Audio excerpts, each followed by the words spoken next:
What's up, everybody, including my SNA fans? This is Super Ninja Austin back here with another video. And then this is the 108th episode of the SNA podcast, which is we're going to be talking about the wrestling news this afternoon. We're going to be talking about the wildest wrestling news stories and rumors you need to know, part 32, I believe.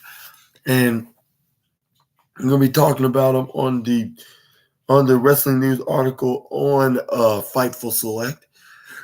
And we're going to start off the day with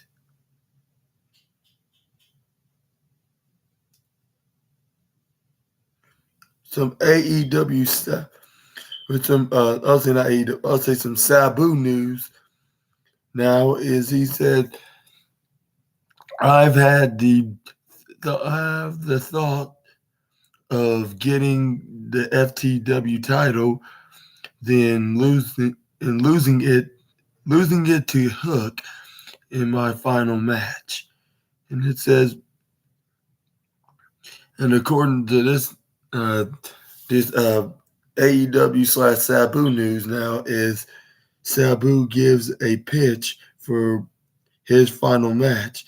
ECW has made its presence felt on AEW television more than ever in 2023, with Sabu and Rob Van Dam making cameo appearances, make that a plural. Tony Khan has never hid his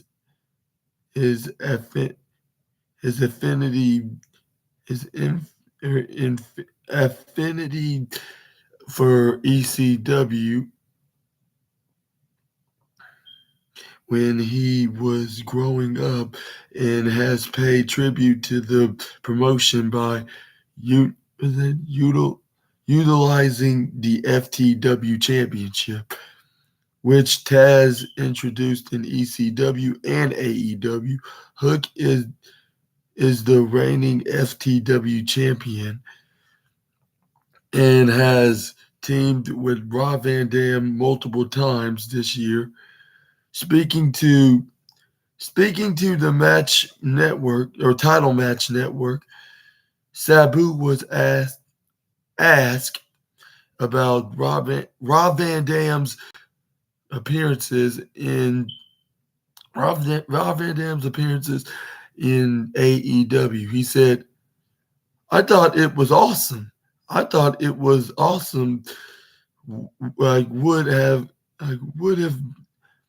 awesome. I thought it was awesome. Awesome would have been better if he came out with me. He came out and he had a surprise, and it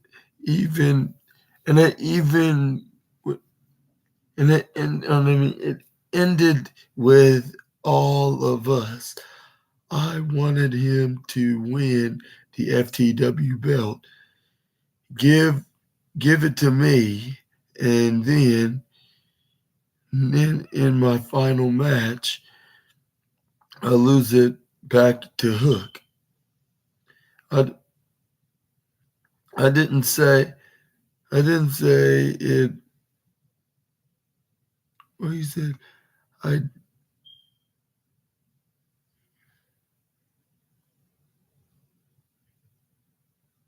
oh yeah, there it is. I didn't say it to nobody. That's just my thought.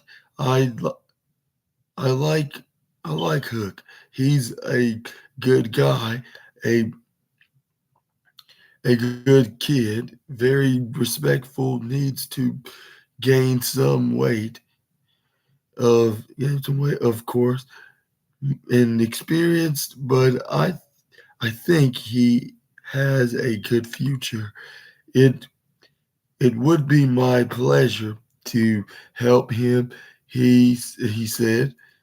And then Sabu said that the heat between him and Taz was ex- was exaggerated to make things more real in ECW, and that they took a picture together when Sabu was at AEW in May. Sabu Sabu appeared on the May 24th episode of AEW Dynamite and was present at Double or Nothing. And what do you think about Sabu's pitch for AEW? Excuse me. But yeah, what do you think about him winning the FTW championship from Hook and then just to lose it right back to him in his final match to hang up his boots for good? Just to have a little AEW experience in his pro wrestling career. Y'all let me know down in the comments below. And he also, like it said, he had some beef with Taz, but like some real life heat with Taz. But there was just an exaggerated storyline feud between him and the human suplex machine. That's what he calls himself. But anyway, but they showed pictures to prove that it was otherwise, and their feud and beef was not legitimate. And also, he complimented his son, like he has so much experience in the ring, very talented, very good in general, and very good when he steps up in the ropes. And even though he just needs a little, gain a little more weight, like in a muscle kind of manner, but otherwise he's doing very well. But anyways, we're gonna move on to the next news. That is.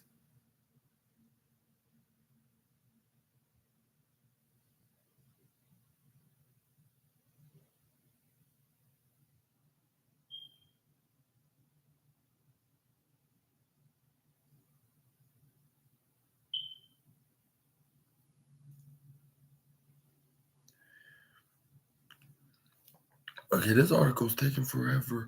Oh, anyway. Oh, finally. Finally, next up we got some Shane Helms news on Raquel Rodriguez saying untaped potential.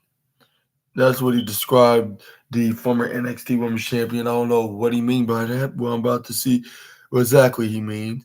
Saying like Raquel signed with WWE in 2016, but it took until 2020 for her to have her breakout run along with Dakota Kai. Or should I say alongside Dakota Kai. The duo later won the inaugural women's tag team Dusty Rhodes Classic tournament, and they captured the NXT Women's Tag Team Championships twice during her time in NXT. Rodriguez also had a successful reign as the NXT Women's Champion. And it says right here, Rodriguez moved to WWE SmackDown in April 2022, and she had won the Women's Tag Team Championships 3 times during her time on the main roster. In recent weeks, Rodriguez has been chasing the WWE Women's World Championship, and she unsuccessfully challenged for the gold at Crown Jewel on November 4th, 2 nights ago, and Saturday. It says right here, on November 6th, WWE producer Shane Helms, also known as the Hurricane, took to Twitter respond to a post that asked current opinions on Raquel Rodriguez. He said by saying She has untapped potential.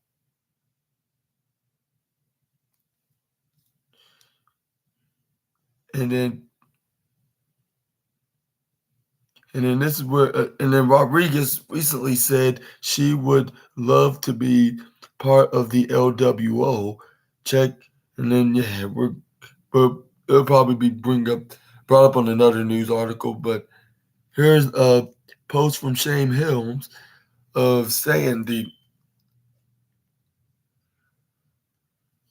with Wrestle Ops posting to Shane Helms saying his opinion on.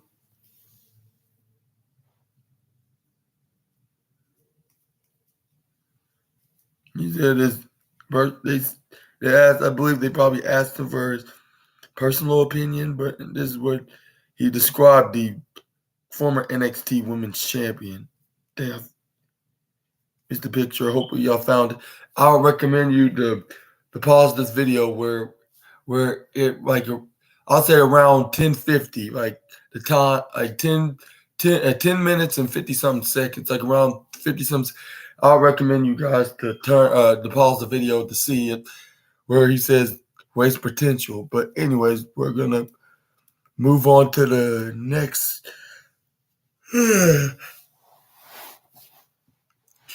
news. And what do you think? But before I do, what do you think about what do you guys think about what Shane Helms posted on X/Twitter about Raquel Rodriguez is untapped potential? Do you think she's very underrated, or do you think she's very underrated, or she's just getting started and she's or just say she's very underrated and she deserves more opportunity than she's already getting? Or do you think that she's very underrated and she's underrated, she needs to get more opportunity than she's receiving? Or do you think she's just getting started and she's becoming that particular star? Y'all let me know down in the comments below. Okay, up next we got some the Iron Claw the movie news now, as actors Zac Efron and Jeremy Allen White and Harrison Dixon say they are open to wrestle if asked. And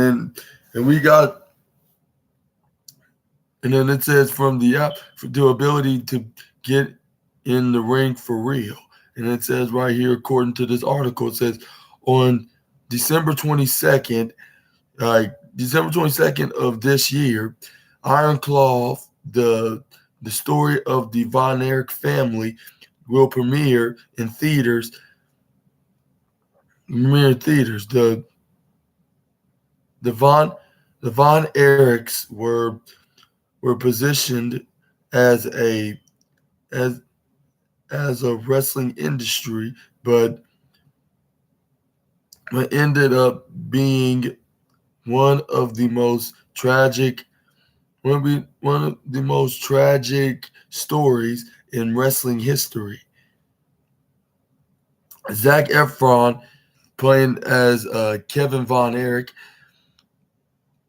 and Jeremy Allen White plays Carrie Von Erich, and Harrison Dixon, who plays as David Von Erich, starred in the film and trained with Chavo Guerrero for the wrestling portion of the movie.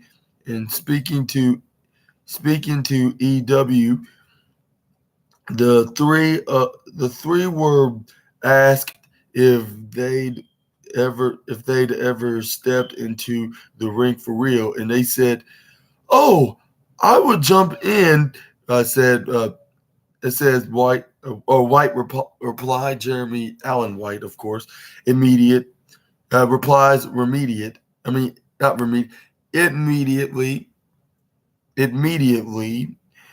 And then he said, and also said, I would love to, or I'll say, or yeah, Dixon, aka Harrison Dixon, agrees. I would love to. Dixon agreed to. Do you remember at the end of the shoot, we were like, should we try and do this for real? It's for real. We went to Sean, and and we were like, Sean, call them, th- tell them we are ready. White recalls and said, yeah, call WWE. Efron chimes in, say we're going to do it. The the three burst into laughter, already imagining a future of spandex and drop kicks. There's a belief. Pause before Dixon turns to the others with a slight more serious look. Honestly, he says he says slowly, would you do it if they ask you? White gives an immediate F yeah, uh, vigor, vigorously, vigil, vigor, excuse me, victoriously. Don't know what happened right now.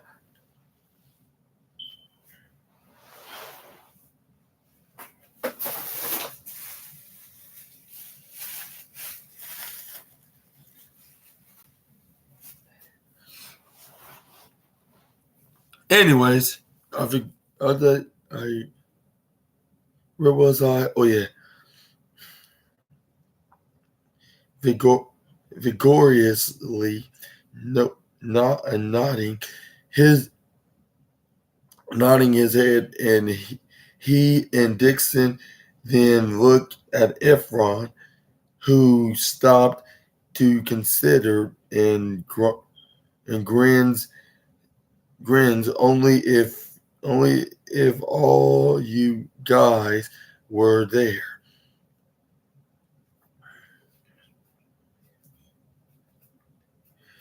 And then it says right here, AEW World Champion MJF plays Lance Von Erich in the film, while Ryan Nemeth is cast as Gino Hernandez. Wrestling fans know know the story well, and while wrestling is a central element to the essential element to the film, Efron said about the reality for the story,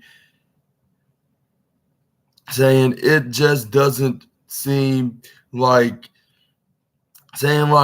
this could this could all happen to one family. There's a huge element of the movie of that's of course about wrestling and the showmanship uh, aspect, but really at its core, this movie's and this movie's an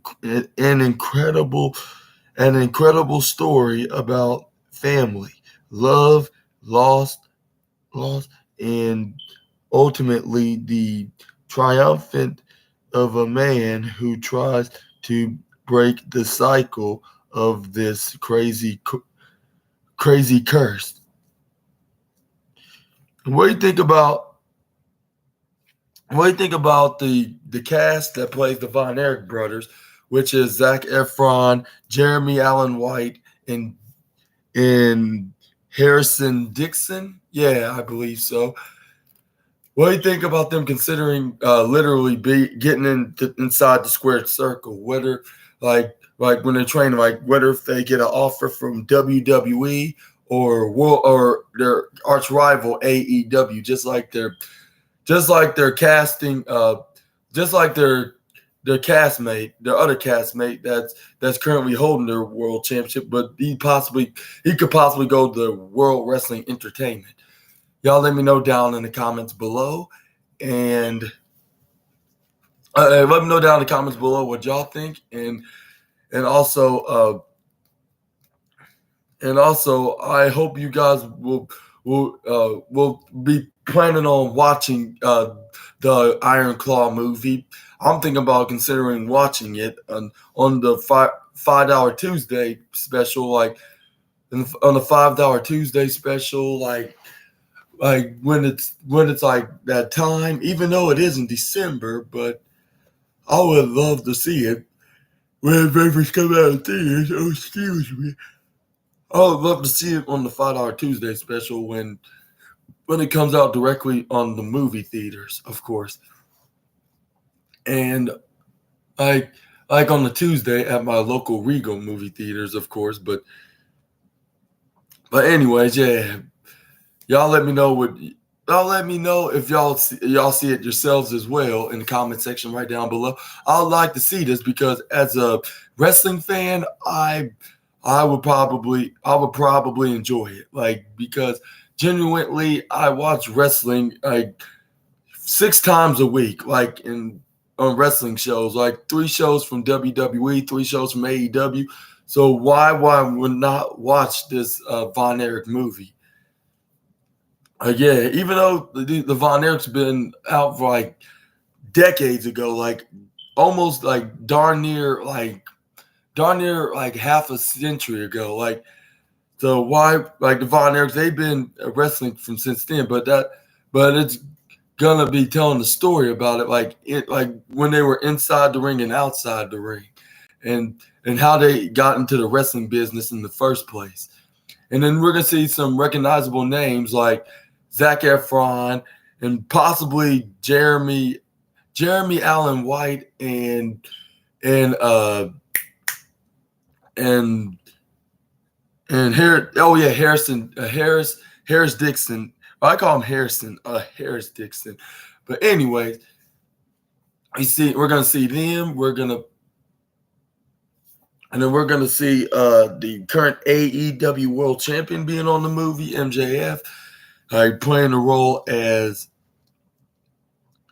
Lance Von Erich, which I'm not sure if that's their younger brother or let alone or even I'll say or even their I'm not sure if that's their younger brother, let alone being their imposter brother. I think they said he's gonna play the role as the guy that was their pretend brother, which I'm not sure if that's really true, but y'all let me know down in the comments below. But anyways, yeah. But yeah, I'm gonna be planning on watching this movie because it's about this wrestling family that brought in so many names into wrestling from the past 30 years.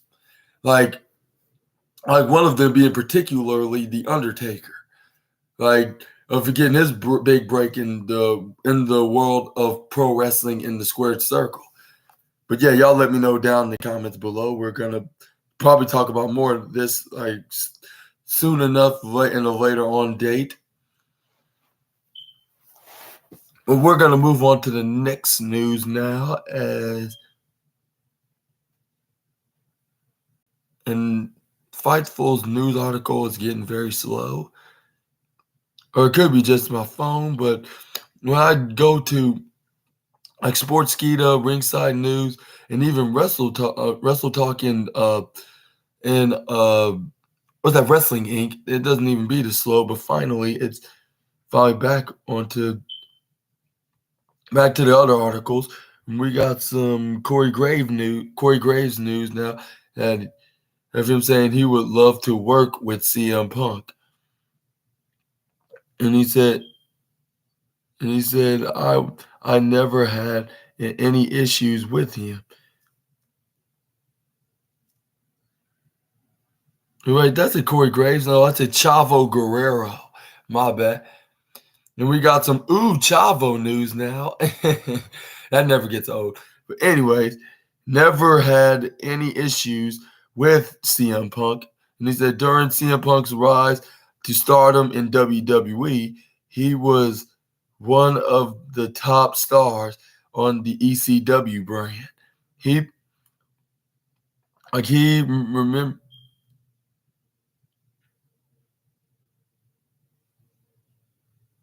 Okay, I'm having this stupid issues with this article. Okay, now it says right here, and start him on the ECW, bro. He memorably memorable memor his he memorably feuded with Chavo Guerrero, who beat him for the ECW championship on the January 22nd, 2008 episode of ECW. And he says right here, and then not according, speaking on the Cafe de Renee with Renee Dupree podcast. Cafe de Renee with Renee de Cafe de Renee with Renee Dupree podcast. Guerrero was asked about the story behind him beating CM Punk for the ECW championship. Guerrero noted that Punk came up with the idea of the two of them working together. He also in phase he was in, he also enphased that he never had an issue working with Punk, saying that story of me beating CM Punk. So Punk was the champ in ECW. He was very cool, and the reason why we started working is because he went to Vince McMahon and goes, "Hey, first he came to me and goes, "Hey, Chavo, you want to work a program with me?" And Chavo was like, I was like, "Hell yes." He goes, Eddie was a big influence on me, and I just think that we could do really well. So we went to Vince. Approved. Vince approved it, like it, proved it, liked it, proved it, like approved it, liked it. Or originally, this is Chris Jericho told me this. He was pretty high up there. He told me, you know, you were supposed to just have a small program with CM Punk, and when it was time to take it off, Punk, time to take it off, Punk, that we're going to put on Shelton Benjamin, but because you worked so well together, they put it on you. It was not the original plan, so that was kind of how happened. Like, man, he said, I loved working with Punk. All the stuff going on with him now, and he said, I'm not there. I don't see it, but I had no issues whatsoever when we worked together. We worked together probably 200 or 300 times, or hundreds of times, like a long time, for months and months. We never had a problem, literally, not one issue. We'd call we call most of it in the ring. We'd go in there and just go for it. It was awesome. I had no issues with him. I wish we'd worked again. That's how much I liked it, Guerrero said. And it says right here, AEW terminated Punk's contract on September 2nd after a backstage incident at AEW All In. As of this writing, his future is unclear, and it says right here, Punk recently sparked some buzz when he made some jokes while on commentary at the CFFC MMA event. What do you think about Chavo Guerrero's statement on his interview about CM Punk? Like, in this time, when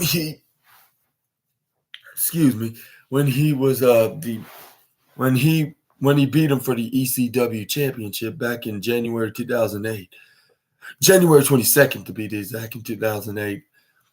And I remember watching that with my brother, like when he was in that program with CM Punk and ECW, in the WWE version of the ECW brand, the ECW brand, when it came on Tuesdays. And yeah, he did beat him in that year, 2008, for the ECW championship. And then not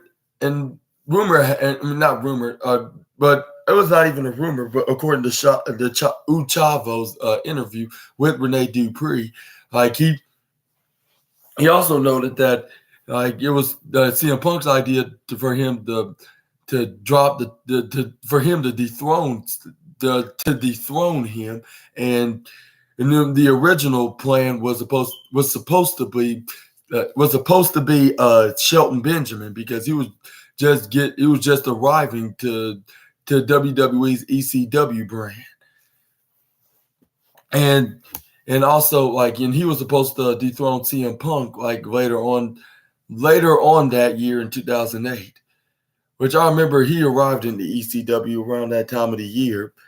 And what do you think if it hadn't been for CM Punk giving Chavo Guerrero the chance of beating him for the ECW championship? And also, what do you guys think what it could have been if Shelton Benjamin was the guy that beat Punk rather than Chavo? Y'all let me know down in the comments below also about that. And also, what do you think about Chavo Guerrero saying like genuinely CM Punk was not a horrible guy to work with, like, and there was no problems, issues, or complaints about from either parties. Like, they just did the job, and then they tell the story, and then Chavo walked out of there as ECW champion. And yeah, y'all let me know writing down in the comments below on what you think about this news from this recent interview from Chavo Guerrero. But yeah, we're gonna move on to the next wrestling news, which is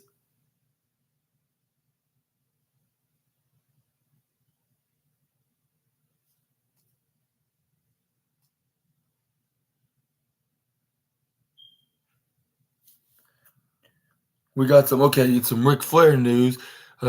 Saying would love a woo off, a sequel. I would love to have a woo off sequel with Jay Lethal jokes to Lethal, and Jeff Jarrett owe him money. And it says right here, Ric Flair would like to meet Jay Lethal on the mic once again. Like in June of 2010, Ric Flair and Jay Lethal battled on the microphone and participated in the famous woo off, with both men wooing back and forth at each other, and said the promo is still referenced today. And with Flair now joining AEW, the the possi the po- the po- the possible possibly my bad the possibly of them doing it again, it is on the table. And it says right here, according to and this is what Flair told Liam Liam Liam Crowdley of Comic Book, saying, "Oh, I would love it. I would love it. I'm a big fan of Jay. He and Jeff Jarrett owe me money after the last match. Like last match, Jarrett got hired by AEW. What what the hell? I should get 10% of their money." Laughs. Like they're great together. I'm happy for Jeff, and I think the world of Jay Lethal. He's one of the most entertaining people in the world.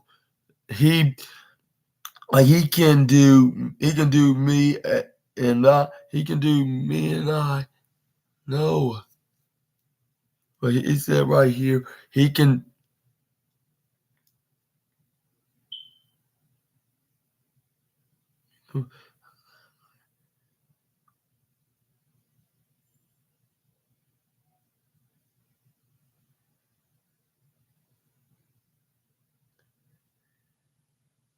If we do, he's one of the most entertaining people, and he in the world.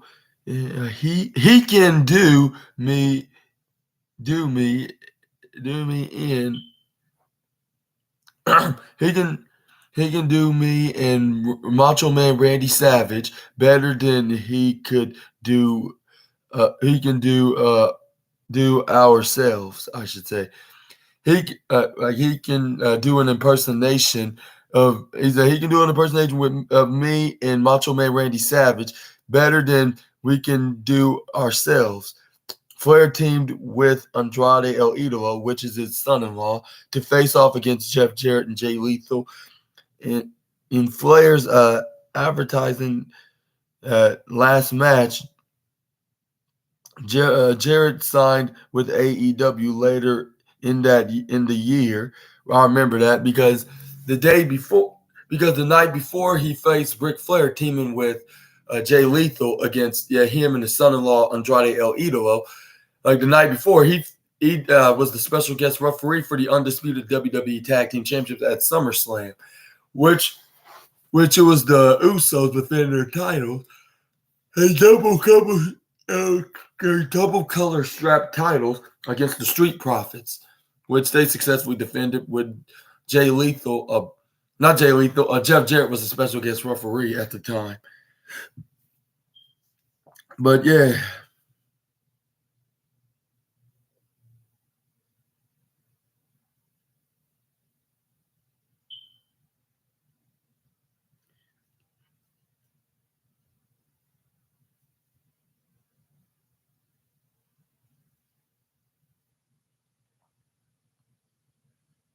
And he said he's talking about later on was immediately paired with Jay Lethal. That's right.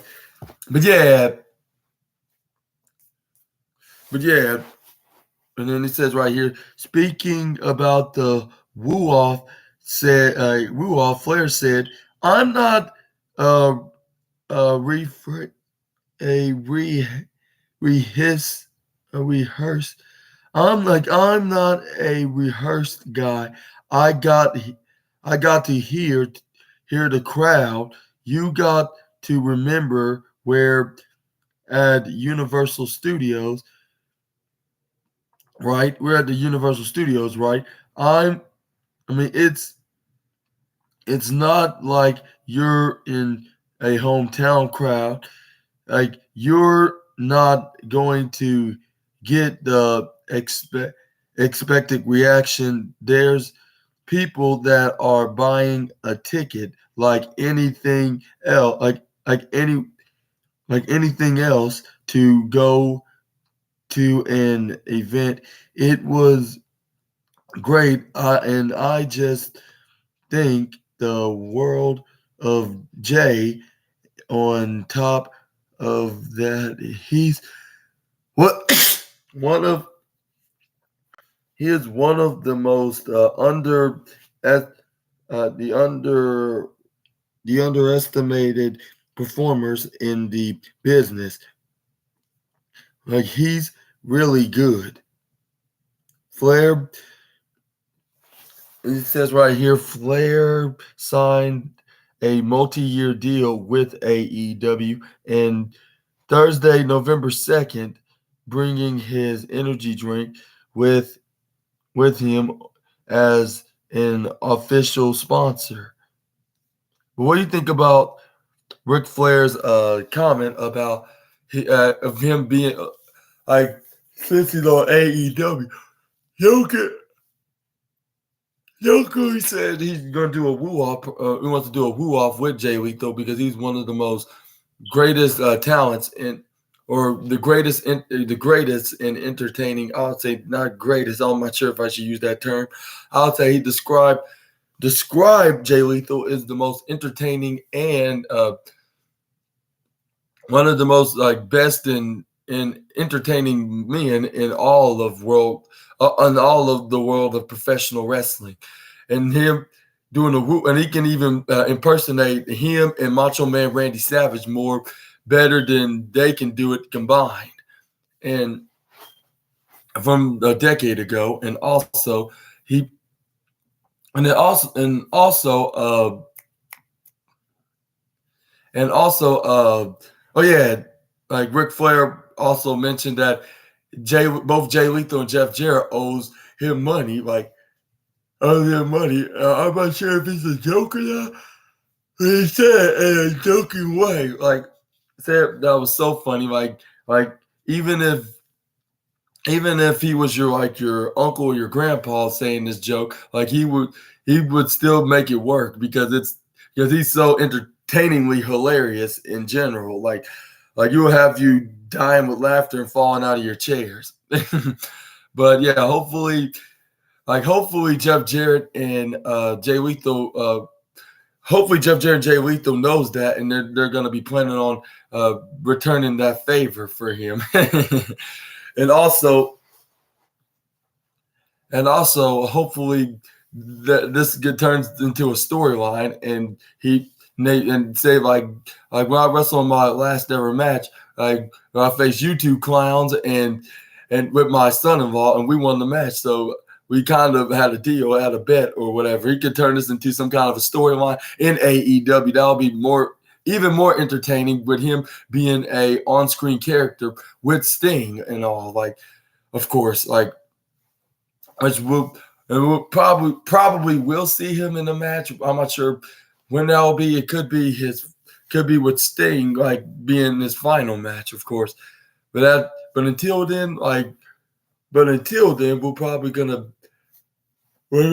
have a couple of multi-man matches. Like we're gonna probably have Jay Lethal, Jeff Jarrett, and Satnam Singh taking on Sting, Darby Allin, and Ric Flair.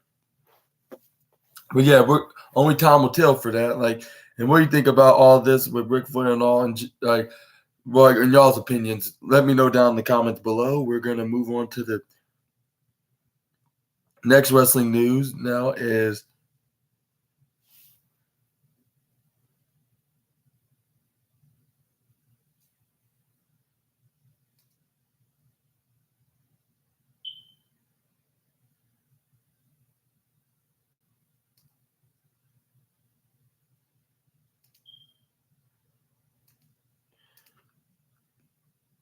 okay. We got some Carmelo Hayes news now.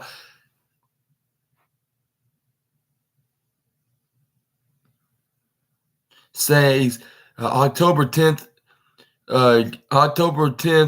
NXT felt like a fever dream, And Carmelo Hayes reflects on the October 10th edition of NXT. Uh, the October 10th edition of NXT was one of the most successful episodes of the program in in recent memory. The show was stacked with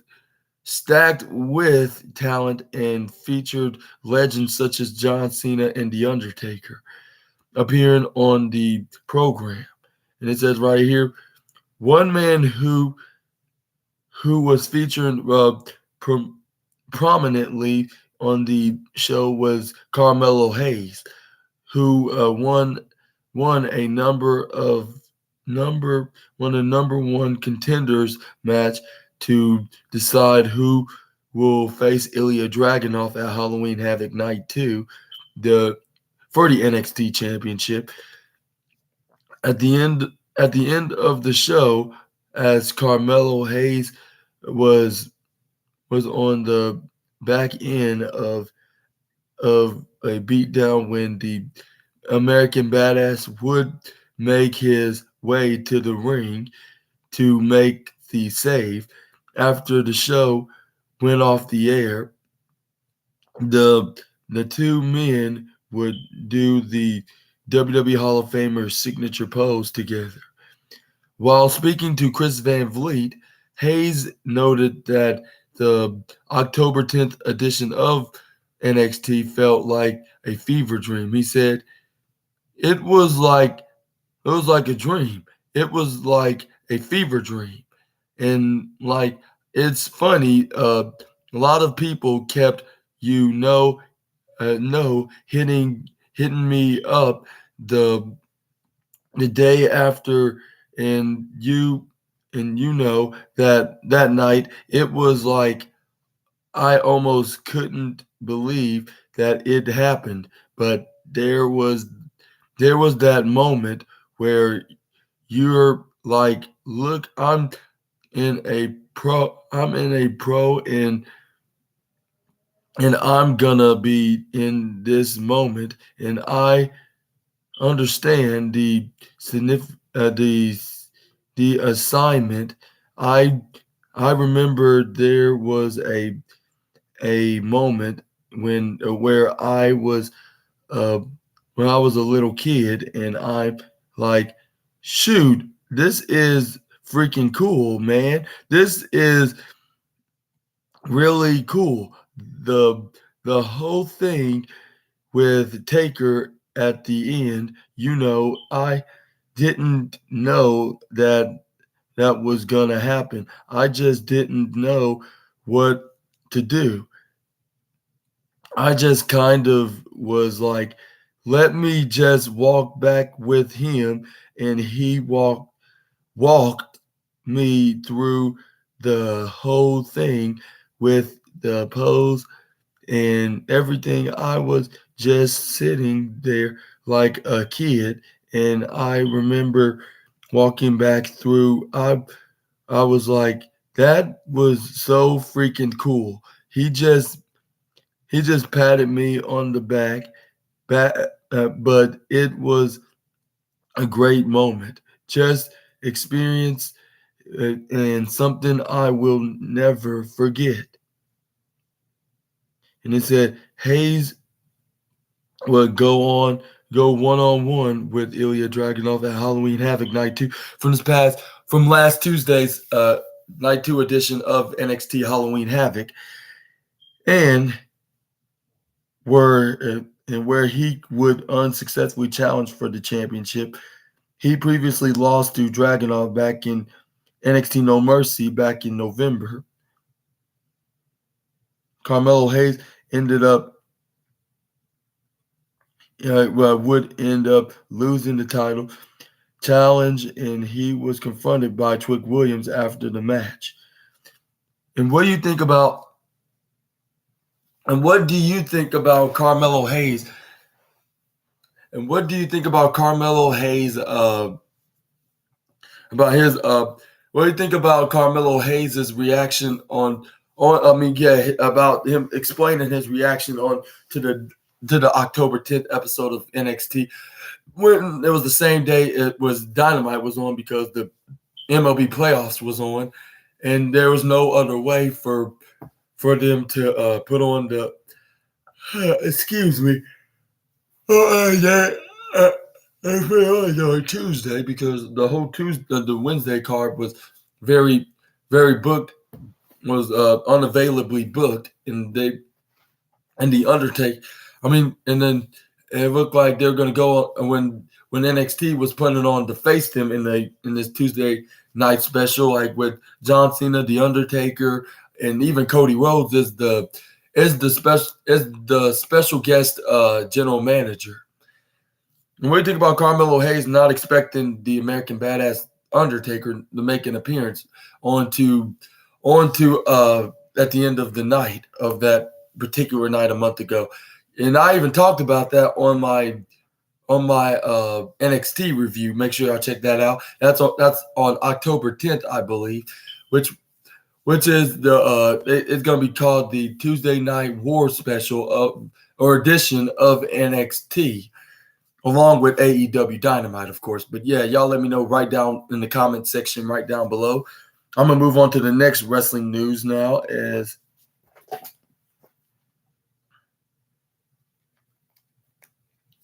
we're going to be talking about, next up we got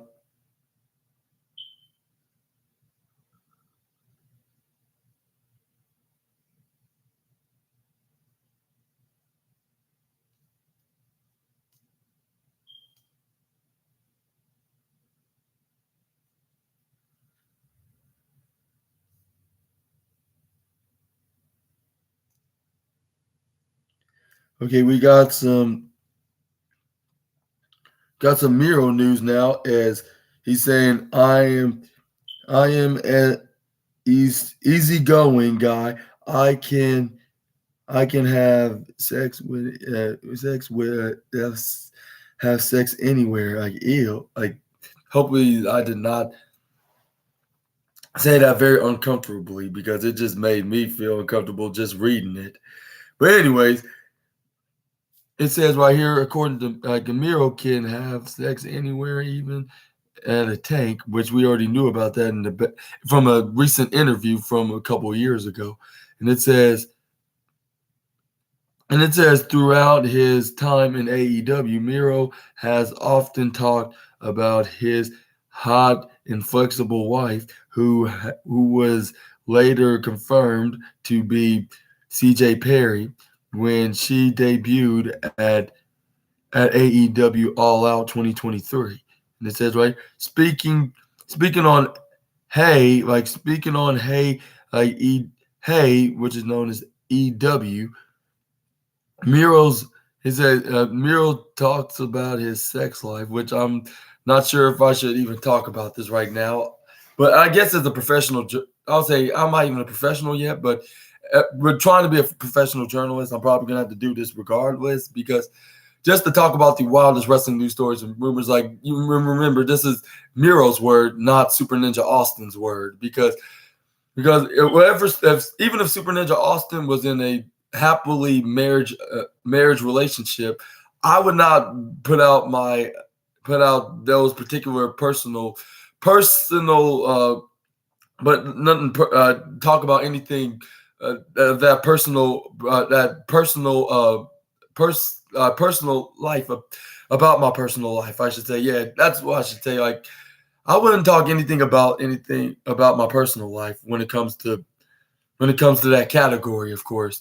But anyways, and then comes come up in an apparent nod. I mean, not nod, apparent nod to his days as Rusev in WWE.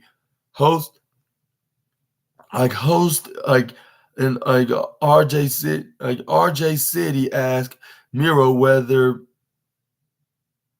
the host RJ City asked Miro whether he had ever had sex in a tank, which I'll say, even though Miro said this on a couple of interviews before, like, that doesn't mean you should ask him, like, dude, like, bro, like, RJ City, what are you thinking right now?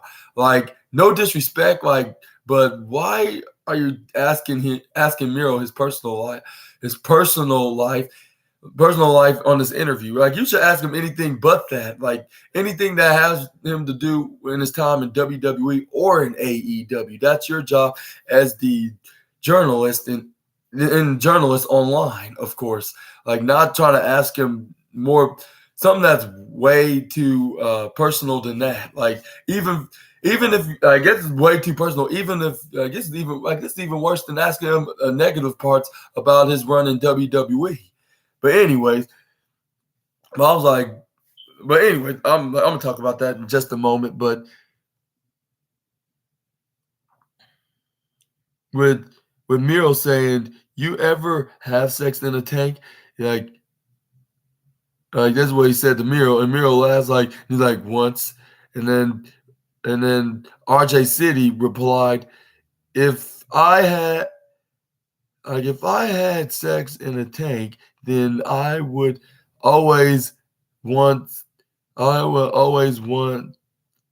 want to have sex in a tank. After that, was it hard for you to adjust to a non-tank sex life after that?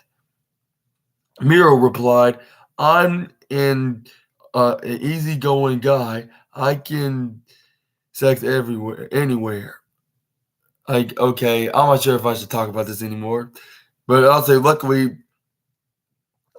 there's not that much to talk about. Is that CJ Perry recently discussed her AEW debut, like, noted that Miro wants to be in London, Check out, check that out in the in another news article, which that's probably onto the Fightful select. Hopefully, I can find it. But anyways, what do you think about this interview about Miro said he could do it anywhere? But I'm not sure if I should talk about that, because I'm trying to make this sort of family friendly, because I have my family. I have my mom and my grandpa even watching this right now, and even and sometimes even my brother and his girlfriend, my nephew, and even my sister, like, they even watches this sometimes on the SNA podcast, which I usually do my wrestling news videos, and I'm trying to make this more. Also, trying to make this more entertaining and not uncomfortable of talking about topics like this, because I don't usually talk about this into the public and onto the internet, of course, if y'all understand exactly where I'm coming from. But yeah, but I'm gonna say it like this, describe it as this: like, what do you think about Miro's about this conversation about his life with his wife, CJ Perry? Y'all let me know down in the comments right down below, and talk about more about, and y'all let me know what y'all think about that, which I'm sure one of you, most of y'all do not want to talk about that, and I believe most of y'all do not want to see this on AEW, like, with it being referenced on TV. Like, even though, like, he talks about how hot and flexible she is, like, but that's one thing, like, that's fine, like, because he can brag about that as long as he's not talking about their personal lives, what goes on in their house. But But yeah, that doesn't matter for us wrestling fans because we don't even care about that part. But we only care about the entertainment of the wrestlers, like on what they need to say about dominating the other wrestlers and being the better one in the squared circle. Luckily, Tony Khan's doing a successful job making it like that into the storyline, into Miro's storyline, saying like, you better not try to hit on my wife or you're gonna get squashed. Like which to his opponents, of course, like Action Andretti and Ryan Nemeth, aka Dolph Ziggler's brother, learned this out the hard way. Like just like uh just like his brother Dolph Ziggler did learn this the hard way on WWE back in 2015. But that's a story for another day. But I'm gonna let y'all guys be the judge that in the comment section right down below. We're gonna move on to the next news now. It's some Titus O'Neil, which is some very rare news. Like because I really don't talk about because I don't really talk about Titus O'Neil on my wrestling news video, and it's very rare to hear the hear the hear the hear the former WWE Tag Team Champion being on any kind of interviews. And it says right here, Titus O'Neil says he enjoyed. He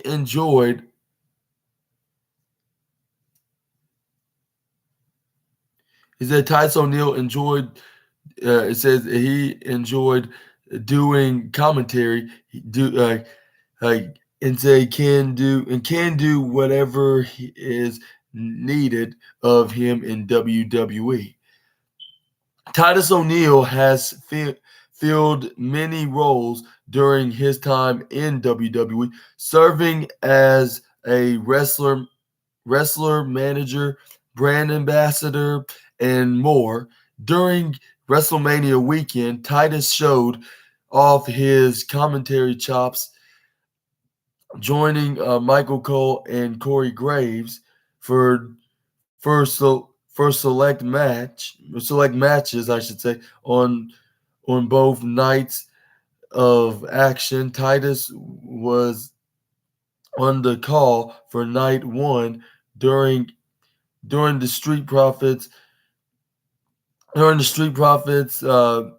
Angelo Dawkins and Montez Ford taking on Braun Strowman and Ricochet versus Alpha Academy, Chad Gable and Otis, and the Viking Raiders, Eric and Ivar. Back was and it was back for night one. For night two during the WWE Intercontinental Championship clash between Sheamus, Gunther, and Drew McIntyre. Speaking to Jeremy Lambert of Fightful, I should say. Speaking to Jeremy Lambert of Fightful, Titus was asked if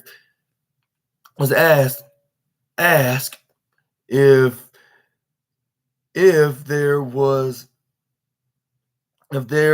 there might be more commentary work in his future. This is what the former primetime player had to say. I definitely enjoyed it a lot. As I said at WrestleMania this year, it is something that I do desire to do, but I also understand that it is something I would need a lot of work at doing because there are a lot of things that go on at commentary, and being able to be really successful at it.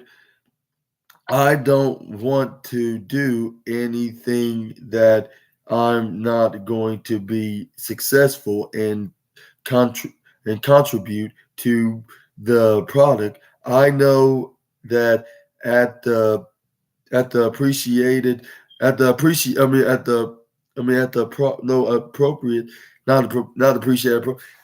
Okay, I need my reading glasses, of course.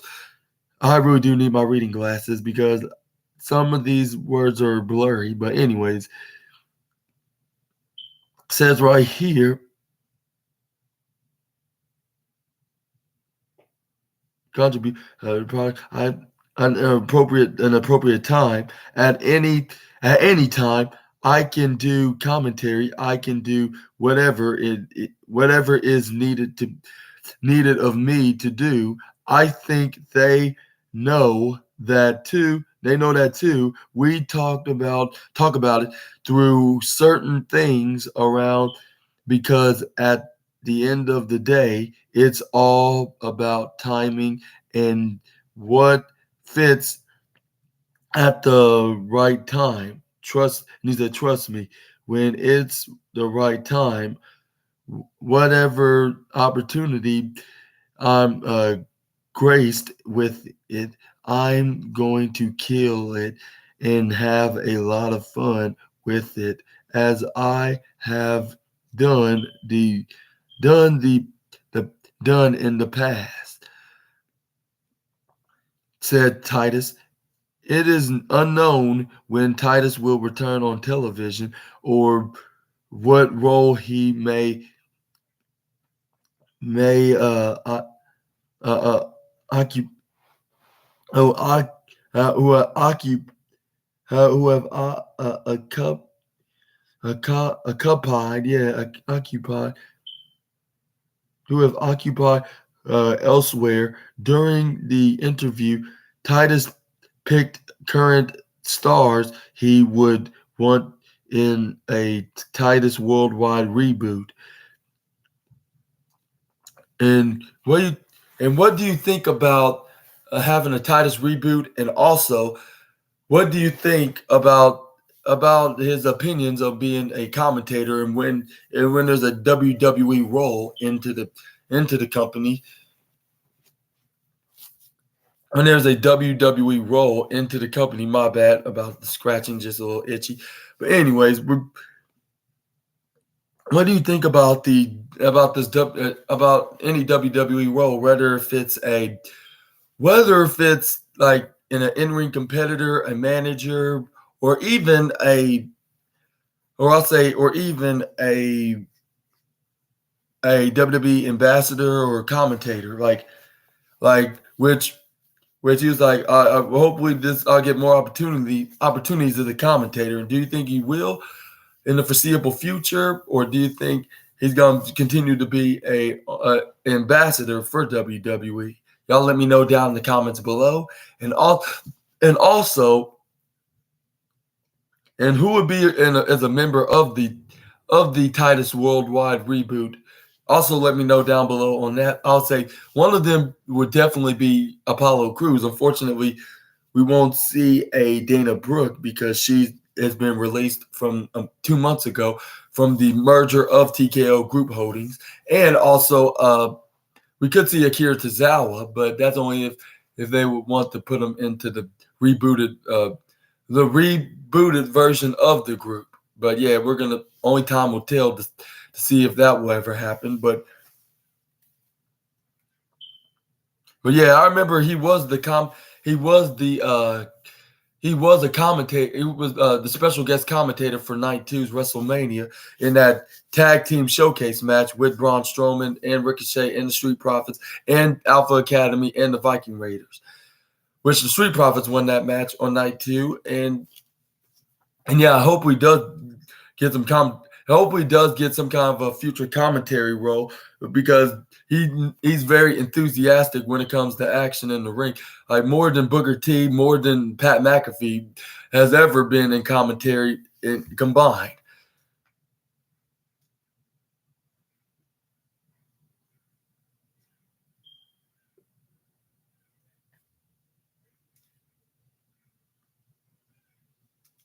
Okay, we got some Impact Wrestling, or no, not Impact. We got some what's this?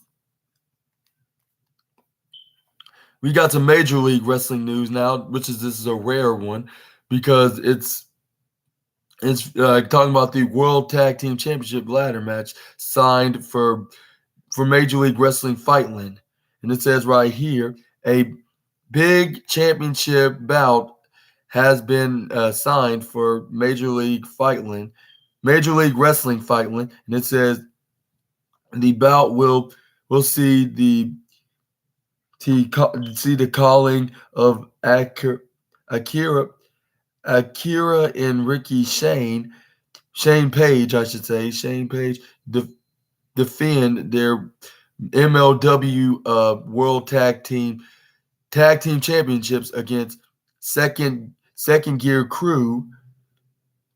Again, it says I called Manders and Matthew Justice.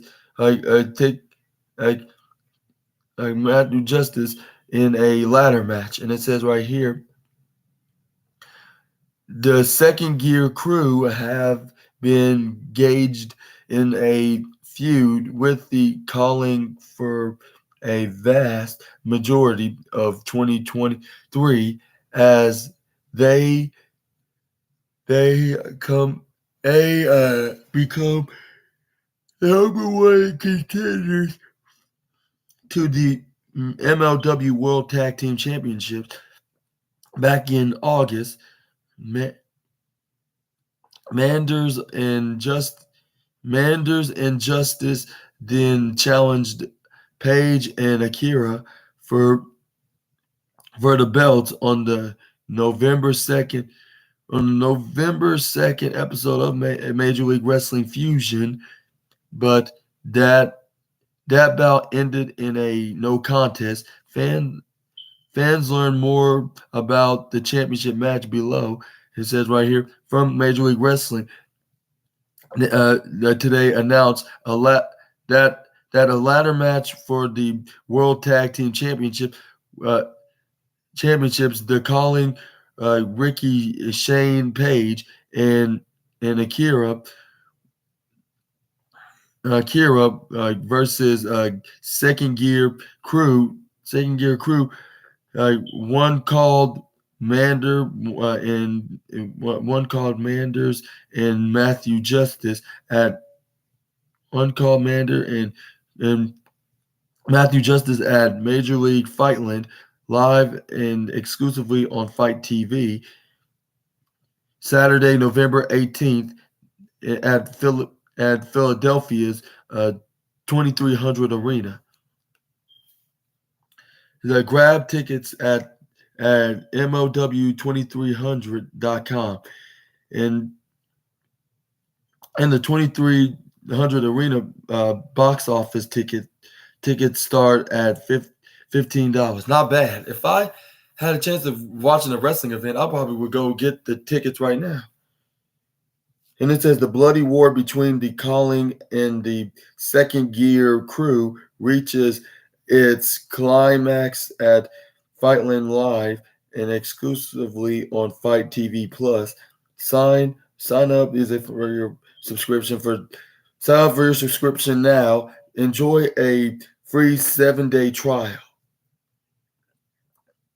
It says the World Tag Team Championships will hang in the balance as the belts are suspended above the ringside the world famous 2300 Arena in South Philadelphia. After colliding in an conclusive tables match this past week on Fusion, watch the second gear crew challenge the calling to a ladder match on Fightland, and the champs have expected for 7 months the widely violent feud between the calling and second gear crew has raged often on the brinks of chaos. The bloodshed ignorant after Mance Warner's mini amigo Microman was brutally beaten by the sinister card carrying creators of Carnage. It says since then the highwaymen of one of one called Manders Warner and Matthew Justice have been bringing the fight to the cult of Carcosa, known as the Calling. Known as the Calling. Now this trail of flaming tables, uh, bloodbaths, and carnage reach its final dominance. What do you think about this match in November 18th, which is the same day as AEW Full Gear? And I'm not sure this is a good idea that they play on the same day. We could see some Philadelphia fans getting some tickets for MLW, like that are fans of Major League Wrestling, but I believe everybody will probably be viewing to watch AEW AEW Full Gear. I mean, unless you're a hardcore fan, like you'll probably watch both of them, because why not? Wrestling is wrestling, so how could refuse to watch the wrestling show like that? But and give it up for the over the other one. But yeah, y'all let me know right down in the comment section right down below and see what's gonna be the outcome of that match. And up next we got some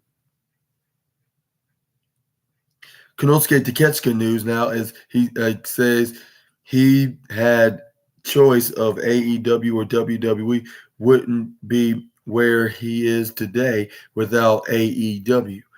And it says Konosuke Takeshita reflects on his journey in AEW. DDT star Konosuke Takeshita made his untelevised AEW debut at the house away house at the house always win in April 2021. He then competed on AEW Dark Elevation and later returned to AEW in April of 2022. Takeshita started wrestling for AEW on a regular basis, and he eventually signed with the company in November 2022. In recent months, he has gained plenty of momentum as he has beaten former AEW World Champion Kenny Omega twice. And it says right here, speaking with DDT Pro Wrestling's website via Deep L. Takeshita recalled how he wanted to come to the United States, and he felt like the choice was between WWE and AEW. He stated that at the time there weren't many Japanese male wrestlers in AEW. Takeshita noted that it was a matter of timing, and he stated that he wouldn't be where he is today. Without AEW. And it says right here when he said when I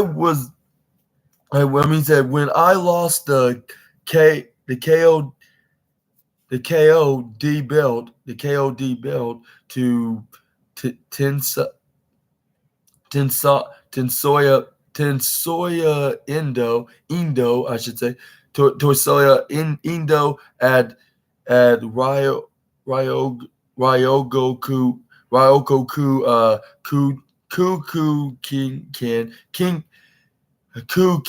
Kungin. Hopefully I pronounced that right, by the way.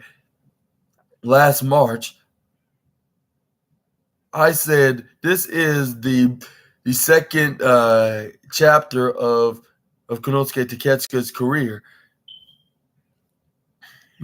At the time, I felt that if I did not jump into a new world, the people watching me would not be able to in entrust not to entrust their dreams and hopes to me as a champion. I have always gone one or two times around the world, so I felt that the only way to show what I could do was to cross the ocean. That is when I had to choose between WWE and AEW at the time. There were not that many men in the main division of AEW, and moreover, there were no Japanese who wore the single belt except for women. I wanted to do something that no one else was doing at that point. I wasn't sure if AEW would become a huge as it is now, but it was still a choice I made. If I had taken the plunge one year later, I probably would not have had the choice. It all comes down to timing, and in the in the infamous in the in in the impetus in the impen, in the impetus the impetus is the impetus. Hopefully I pronounced that right. By the way, let's see.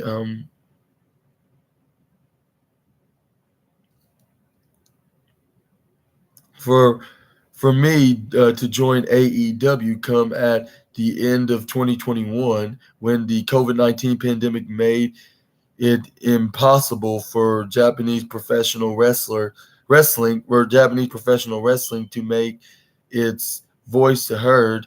I thought to myself, this is no good for me to be wrestling. I've been doing it I've been doing it for 10 years. I have enough of it.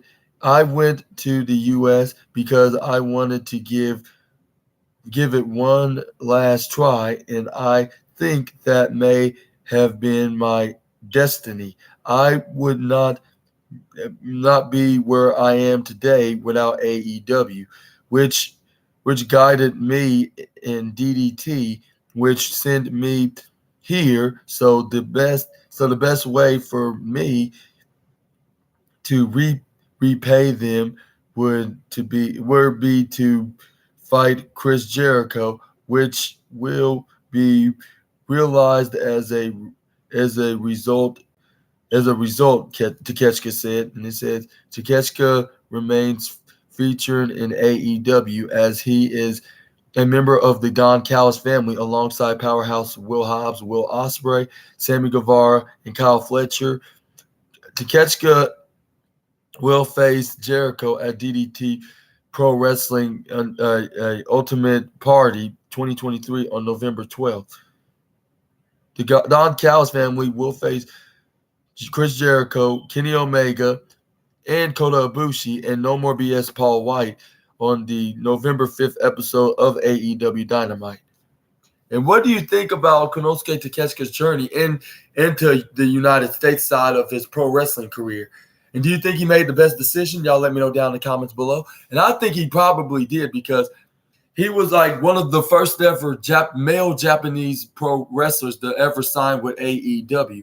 And he noticed that there wasn't no Japanese pro wrestlers that won won any AEW championships in the matter, except for like the women, which was Hikaru Shida and Riho when they won the AEW Women's World Championship, which Hikaru Shida's holding her third reign as the championship. And she's hoping that she can successfully defend against Toni Storm like less than 2 weeks from now. And I'm hoping that she does win and remain as women's champion, of course. And also to Takeshita, also he probably did make a great decision because he's starting to be the big star as the Don Callis family.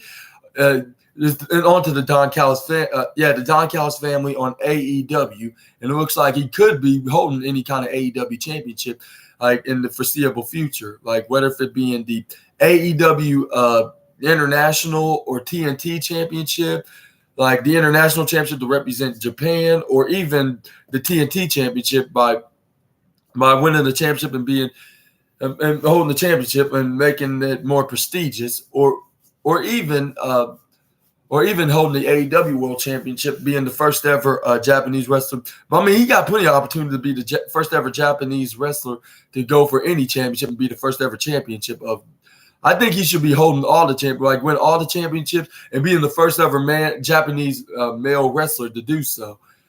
But yeah, only time will tell for that. And then he said, because this is the best opportunity the sign with AEW, because he wasn't sure if someone like a WWE would have saw him as a star and he'll be locked into a contract. And I'm not sure if that would be the great decision for his career. And he won't be getting out of his contract unless they put him in a non-compete clause, of course. Like, unless they release him and they have him be in some kind of a non-compete clause. Yeah, only time will tell for that to happen. Only time will tell would that happen for him joining WWE, of course. Well, I just said it like that. But my apologies, yeah. But yeah, only time will tell, like, when we see him being on WWE. But for now, we're going to see him being in AEW in the foreseeable future. And up next, we got some matches that was announced recently for this coming Saturday's Collision. As we'll see, Darby Allin and Sting and Adam Copeland to face the Righteous and Lance Archer. And it says right here, a big match has been signed for Saturday's this coming Saturday's Collision. It says, and then it's a 6-man tag match with Sting and Darby Allin, and with the rated R superstar Adam Copeland teaming with them again, taking on the trio of the Righteous is Vincent and Dutch and Lance Archer. This will be Adam Copeland's first ever time teaming with Sting and Darby Allin, but it won't be the last, as the trio are set to face Christian Cage, Luchasaurus, and Nick Wayne at Full Gear. And it says right here, furthermore, this will be the first time that the Righteous have wrestled in AEW since the Wrestle Dreams pay-per-view, where they lost to MJF for the Ring of Honor Tag Team Championship bout, I should say. My bad, for in a ROH Ring of Honor Tag Team Championship bout. And then fans can see an update line for Saturday's episode of Collision below. And it says right here, on the November 11th edition of Collision, we will have Andrade confronts CJ Perry on her being his new manager, and also being a better manager of Miro. Make sure you don't make both Charlotte and Miro jealous.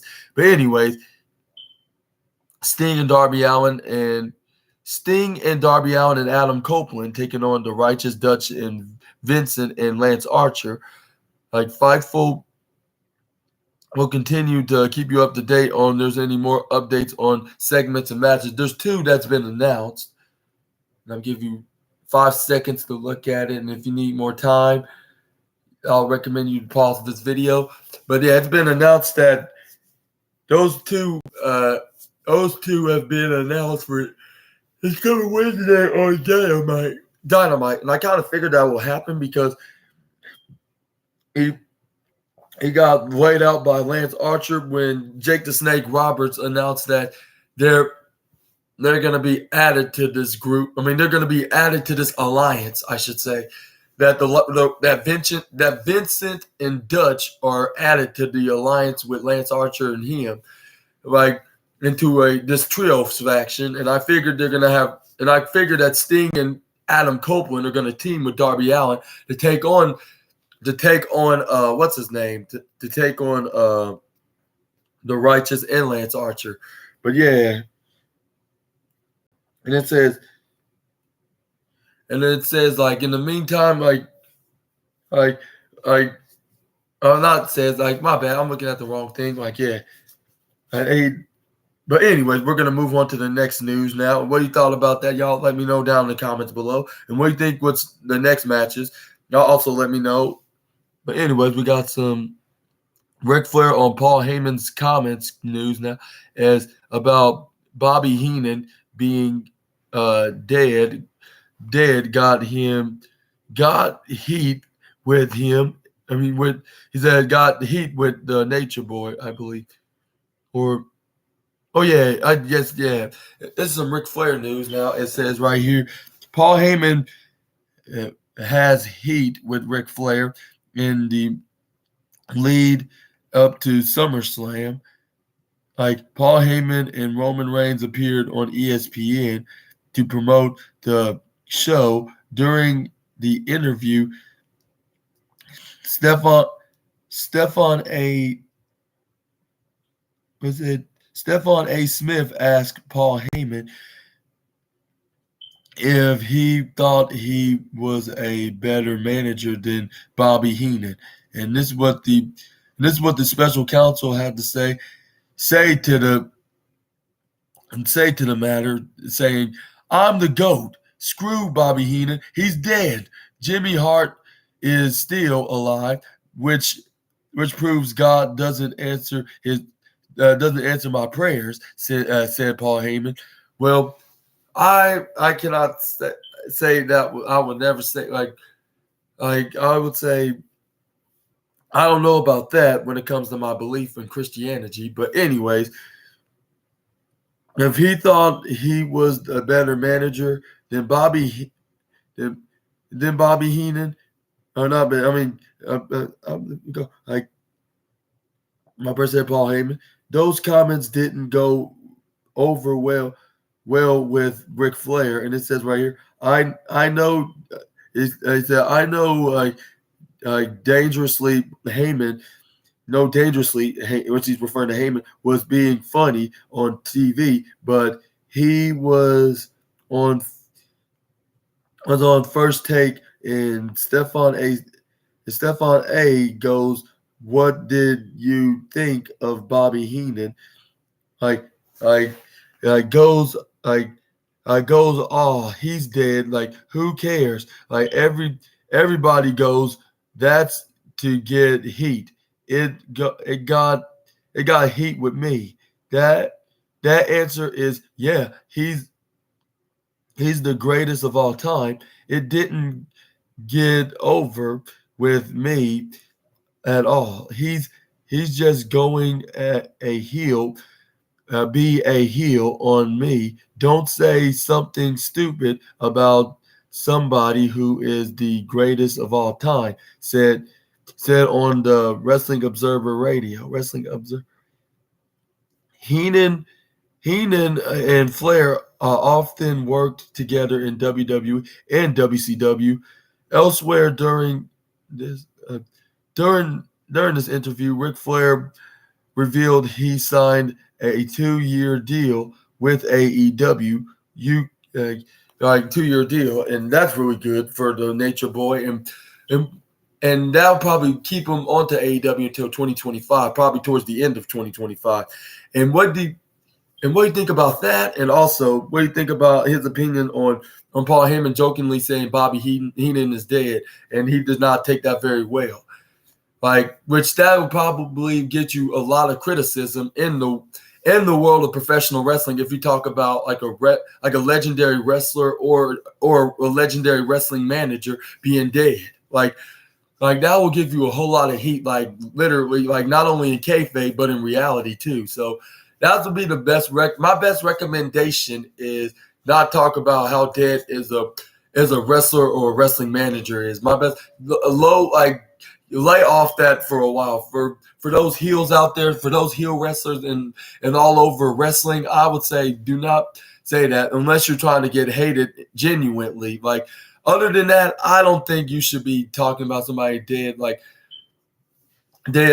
about talk about that just to get some heel heat. Like, the best way is to talk trash onto the fans and to their favorite wrestlers, and also especially with their baby faces, of course, and talk about. And then I don't think you will probably get that much hatred on you, even if you talk about the fans' mothers. Like, as long as you don't insult or take it too far, just saying it like just a basic insult that for make the fans to hate you. That's my best recommendation for you heel wrestlers out there. But what do you think about this? Onto this interview with Ric Flair onto the Wrestling Observer?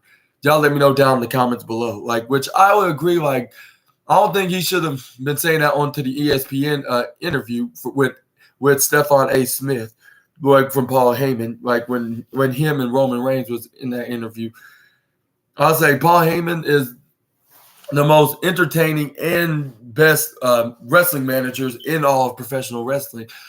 But I don't think, he should have went that far, like, of saying that about Bobby Heenan, even though he was just trying to play a part as a heel and trying to take a shot at Ric Flair of Bobby Heenan. But yeah, we're gonna move on to the next wrestling news now. It's some Scott D'Amore news from Impact Wrestling. As about Impact Wrestling recalls speaking with Jeff Jarrett about TNA's about TNA's return, say he was very supportive, and it says right here, Scott D'Amore says he recently spoke with Jeff Jarrett about the return of TNA Wrestling, announced at TNA's Impact Wrestling. Well, I might as well call it TNA because in January they're going to be calling it, making the return as TNA. But anyway, it's announced that Bound for Glory 2023 Impact Wrestling will return to the TNA Wrestling name and branding, beginning at the Hard to Kill pay-per-view in January. Speaking with Simon Miller of What Culture Wrestling, which that's my boy Simon Miller. Shout out to you, Simon. Anyways, Scott D'Amore discussed the name change and noted that he recently talked to TNA co-founder Jeff Jarrett and said, "In my heart of hearts, it's always been TNA Wrestling. In my heart, it's TNA Wrestling, and I think in a lot of fans' hearts, like in 2018, I think if we would have said, hey, we're TNA now people would have been like, ugh, because it had gone TNA Impact, gone to TNA Impact, TNA Global Force back to Impact. It wasn't the right time. I think now we're at a point where we're in a great spot for it. I think this group deserves to be called TNA Wrestling. TNA Wrestling, I take a lot of pride in, and I'm very proud to have the group of individuals we have on the roster and behind the scenes, carried that name. I had a exchange with Jeff Jarrett about this the other day. I actually was flying over here to the UK, and I was managing him back and forth like I said, we haven't really talked about it, but I just want to know. I just want you to know this has our number 100. This is getting everything we got because this is something you created, and it's is it right here? Where and it's something that means the world to me. We had a wonderful exchange. I hate this article right now. Like, it just interrupted me while I was reading the article. Like, what is up with Fightful right now?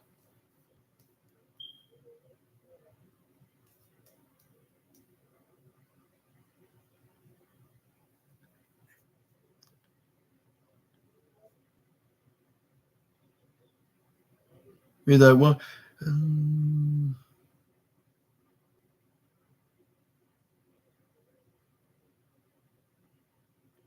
this is getting everything until because there's something you created, and it's something that means the world to me. And we had a wonderful exchange about it. He was very supportive. So to me, the timing's right because we are ready to get out there and do bigger things. I think this group is ready for that.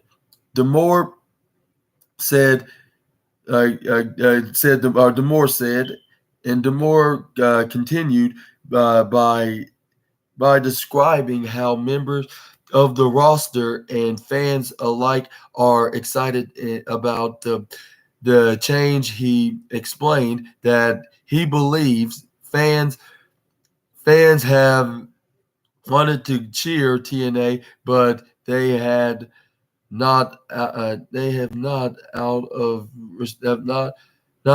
respect.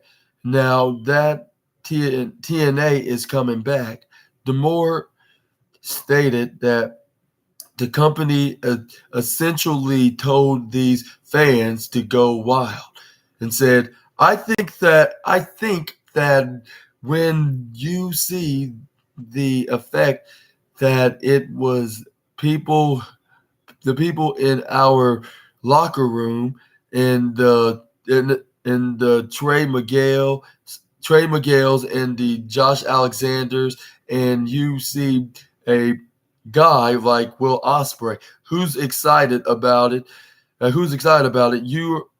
You're like, okay, this is kind of neat. I think fans have just wanted to cheer it, and out of respect, they haven't. It's kind of like, okay, they're Impact Wrestling. We're going to go Impact Wrestling clap. Going to do Impact Wrestling claps, but I think they truly wanted to chant TNA. They they did it when Bobby Roode and AJ Styles were in the Royal Rumble. They did it when Jeff Jarrett and Sting were at an AEW pay-per-view. They did it at Wembley Stadium, like from 80, like over 80,000 people. They are they've wanted to chant it. I think a part it was went to the audience wanted wanted to do it, but out of respect hasn't and said, you know what runs wild with it. Demore said. Jarrett previously said he will always be emotionally attracted to TNA, and is excited to see Damore's vision. Check out his comments, but we're gonna be probably talking about that in the story for another day. But yeah, and it also says that everybody's been cheering it around like when there's recognizable faces from the original TNA moniker with the likes of AJ Styles, Bobby Roode, Sting, and even Jeff Jarrett himself. Like when Bobby Roode and AJ Styles are now in WWE, they do some TNA chants from there, and then even at even at an AEW pay-per-view event, like when Sting took on what's his name, Jeff Jarrett, in I believe was a tag match. But anyways, but yeah. And what you thought about this comment about Scott D'Amore saying they're not doing it out of respect. They're doing it because they want to do it because they are humongous fans of the TNA initials and the TNA brand in the world of professional wrestling. And they would love to see what's gonna be next for the returning TNA name into Impact Wrestling's of renaming it like TNA.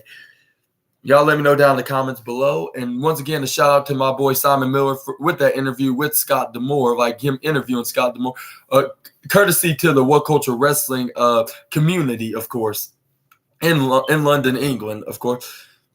And hopefully I get to interview What Culture Wrestling or even wrestlers like what if they're from Impact or AEW, WWE, heck, even MJPW as well. Like it will be a treat to do that as a wrestling journalist that I'm starting to be, and also I love to interview What Culture Wrestling and vice versa with What Culture Wrestling, and be like one of those famous wrestling journalists that talks about everything like in the world of professional wrestling.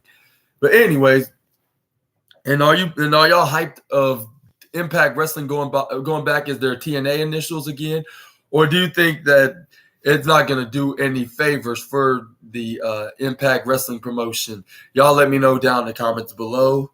We're gonna move on to our final news now, and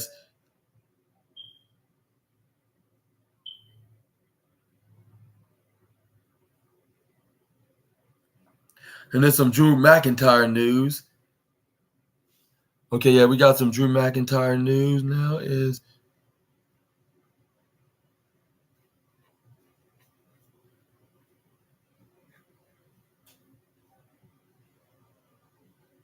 No, it went away. I'm gonna have to go with this one. Okay, this is some Cody Rhodes news now. The American Nightmare.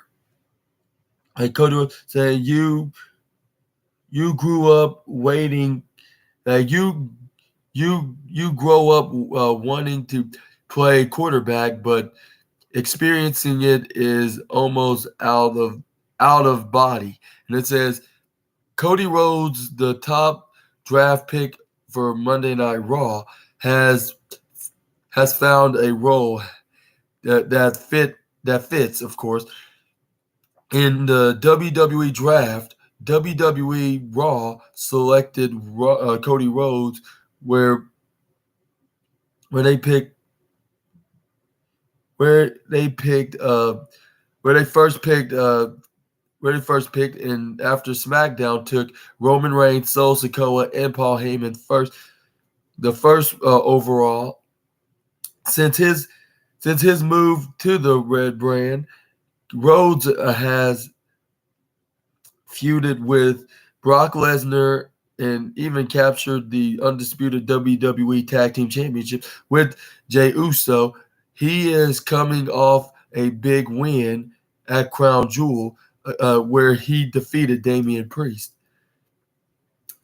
In an interview with Sports Illustrated, Rhodes commented on his current run in WWE and his role as one of the faces of Raw. He noted that dreaming playing quarterback is one of the things, but experiencing it is special. With him noted, when you grow up wanting to play quarterback, you work for it and envision it, but experiencing it is almost out of body. Like, I'm very lucky. I'm a slow learner. But it feels like I have found clothes that fit. The American Nightmare clothes, Rhodes said, that looking ahead to the November 6th episode of Monday Night Raw,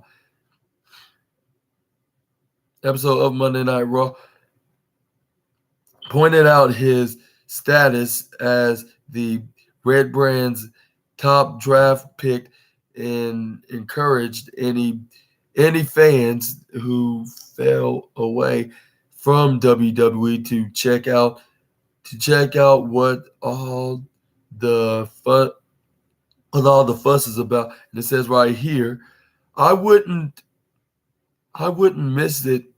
I was the first pick in the draft for Raw. I think the longtime wrestling fan is loyal and always watching. But if you're something who fell out and are hearing about this wild golden age, we've entered come found out what all the fuss is about, he said. In the same interview, Rhodes called Jey Uso a suburb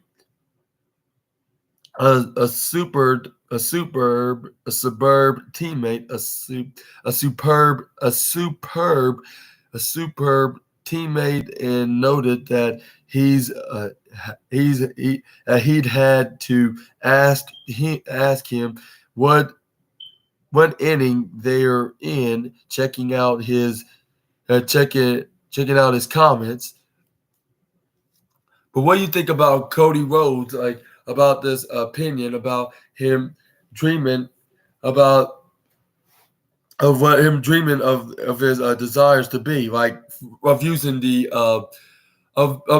by using the dreaming of being a quarterback kind of analogy comparison, of course, into the statement, like you would always like for a football fan, like, would dream about being a quarterback, but it's a totally different ball game when it comes to being into that role into the world of football. Like it's not like it won't be as easy as like what he dreamed of it to be, like, until he puts in the work, and that's what makes it more easier. And also he said on this onto here, he said even though he slowly learned, it wasn't like slowly learned from being in this industry in professional wrestling. Like he was he's still even though he learned slowly into this industry, like he still it still wasn't easy into this journey of being into this sport. And also, but he finally found something that fits him, and that was the American Nightmare. But like by using the metaphoric clothesline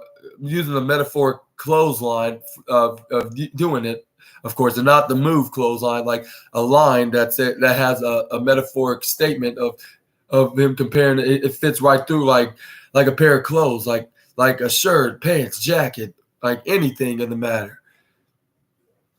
But what do you think about this comments from the American Nightmare? Y'all let me know right down in the comments below. I guess I'm going to end this video right here. Hopefully you guys enjoyed this video on the episode 108 edition of the SNA podcast, which is on November 6th. On November 6th, 2020, November 6th, 2023, of course, which says it on the date on this video, of course. I'm not trying to say, of course, twice, but I'm just saying, like, making the statement confirmed. But anyways, but yeah, hopefully you guys enjoyed this video, and if you did, make sure you leave a big thumbs up. Comment down below which which wildest wrestling news stories was your favorite, and then news stories like whatever your favorite was, and also subscribe to this video. Click the bell notifications so you won't miss my upcoming videos. Like tonight, like I'm gonna be doing a Monday Night Raw review, which we're gonna talk about the latest edition of Raw, November 6th, 2023, which is the Fallout show after Crown Jewel, on what's gonna happen next, onto the champions and the rivalries, the storylines. And it looks like Cody Rhodes is probably set to be ready for the upcoming Raw. Whatever's on his mind, we're probably going to hear him on the microphone when he says his catchphrase. So what you guys want to talk about. And also we're going to be talking about, it will be episode 109 on my video of the SNA podcast, which will be the Raw review part 13. And my 13th review of reviewing the Monday Night Raw on a weekly base. And also hopefully you guys be watching, and hopefully you viewers have a great Monday afternoon. And I'll see you all tomorrow, not tomorrow, see you all tonight. See you all on Monday night. Which is tonight, of course. But Super Ninja Austin, the assassin, is out of this blog. Have a good one, guys. But bye-bye, SNA fans.